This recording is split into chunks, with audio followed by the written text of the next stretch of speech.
Améliorer les conditions de fonctionnement de la gare d'Ovendo en organisant notamment le travail et accroître ainsi sa rentabilité. C'est donc l'objectif que se donne le nouveau patron des transports et de la logistique, Justin Ndunangoy, qui s'est rendu ce matin au siège de la CETRAG pour mieux appréhender les activités au sein de cette structure. Paulin Siaki, Victor Mundunga. Dans la dynamique de restructuration de l'entité ferroviaire et de booster celle-ci afin d'offrir un meilleur service aux usagers, le ministre des Transports et de la Logistique a opté pour la démarche suivante, aller à l'origine des problèmes, d'où l'idée de cette visite des structures de la CETRAG.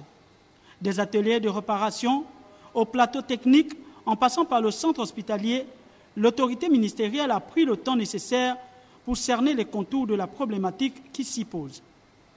Le projet de remise à niveau de la voie comporte plusieurs étapes. C'est vrai que l'étape majeure, c'est la réhabilitation de la voie elle-même, avec le changement de traverse et la pose de nouveaux balastres. Mais il y a aussi d'autres aspects tels que la réhabilitation des gares, la construction de nouvelles gares et la réhabilitation des logements du personnel de la CETRAG, le projet d'adduction d'eau. Et au niveau d'Ovendo, le gros projet, c'est celui de la modernisation et de l'extension de la gare d'Ovendo. À propos de l'occupation par les populations du domaine ferroviaire de la gare d'Ovendo, le membre du gouvernement a décliné la vision de l'exécutif comme instruit par le chef de l'État.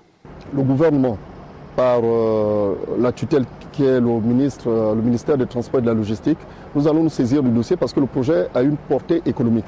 C'est une gare moderne, avec une commerciale moderne, une gare avec une chapelle ardente, une gare avec des bureaux dédiés aux éléments de la police des airs et des frontières, une gare avec un lissement du quai, une gare avec une extension des espaces commerciaux et avec un parking moderne où on peut